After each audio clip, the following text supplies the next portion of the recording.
Traction engine is old-fashioned, but he doesn't care. He knows that he is really useful, like his friend Edward, the blue engine. Early one morning, Trevor was chuffing about the vicarage orchard.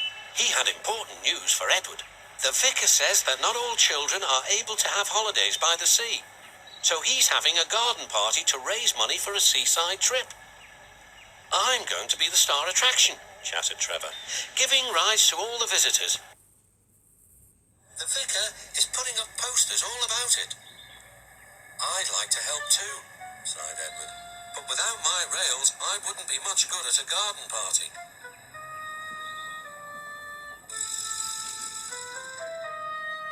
"Well, Edward, you wouldn't be useful for anything except scrap."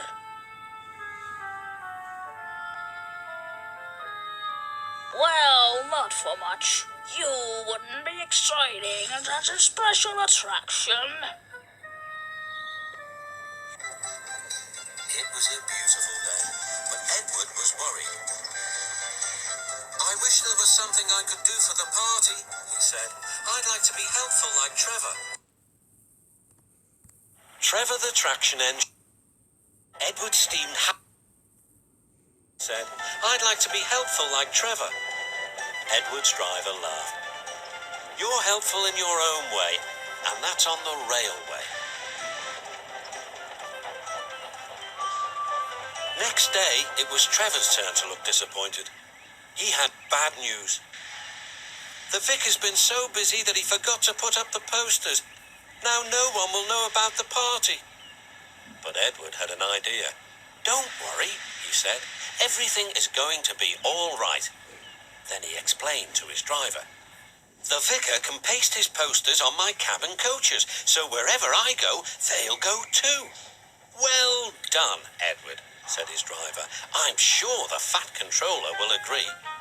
As indeed he did. Edward steamed happily through the stations, collecting his passengers. "Look," they said, "the vicar is holding a party. We must go to that." Later, Trevor was resting in the orchard shed when Bertie rolled by. "Hello, Trevor. Why are you dozing there like an old stick in the mud?" "I'm not dozing, I'm resting," replied Trevor. Then he told Bertie about the vicar's party.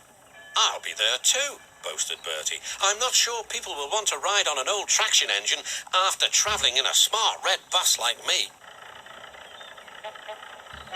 The party day arrived. It had rained heavily during the night and the orchard ground was sodden. "Rain and mud won't spoil my day," said Trevor. "No, indeed," agreed his driver. "We'll stay on the road and we won't get bogged down." Trevor was soon busy trundling up and down the quiet country lane, carrying lots of laughing children.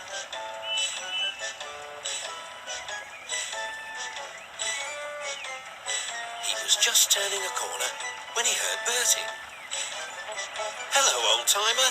I'm taking everyone to the party. Edward's idea is really working." Trevor gave Bertie a cheerful whistle and turned back towards the orchard. Then there was trouble. "Help, I'm stuck," shouted Bertie. His wheels had sunk deep in the orchard mud. Terence the tractor arrived just in time. "I'm the one who has to plough fields," laughed Terence. "We'd better get you out." Using strong ropes, Terence and Trevor pulled Bertie clear of the mud. "This'll teach Bertie a thing or two," Trevor chuffed to himself. At last, Bertie was on the road again. "Thank you, Trevor. You're not a stick in the mud at all."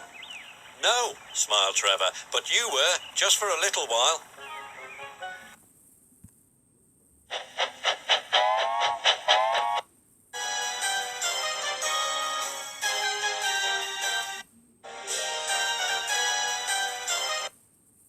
Trevor the traction engine is old-fashioned, but you were, just for a little while. That evening, the vicar arrived to see Edward and his driver. Thanks to your good idea about the posters, hundreds of people paid to come to the party. We've raised lots of money for the children. Edward was very pleased. And Trevor fell happily asleep, thinking of all the children who would now get to the seaside at last.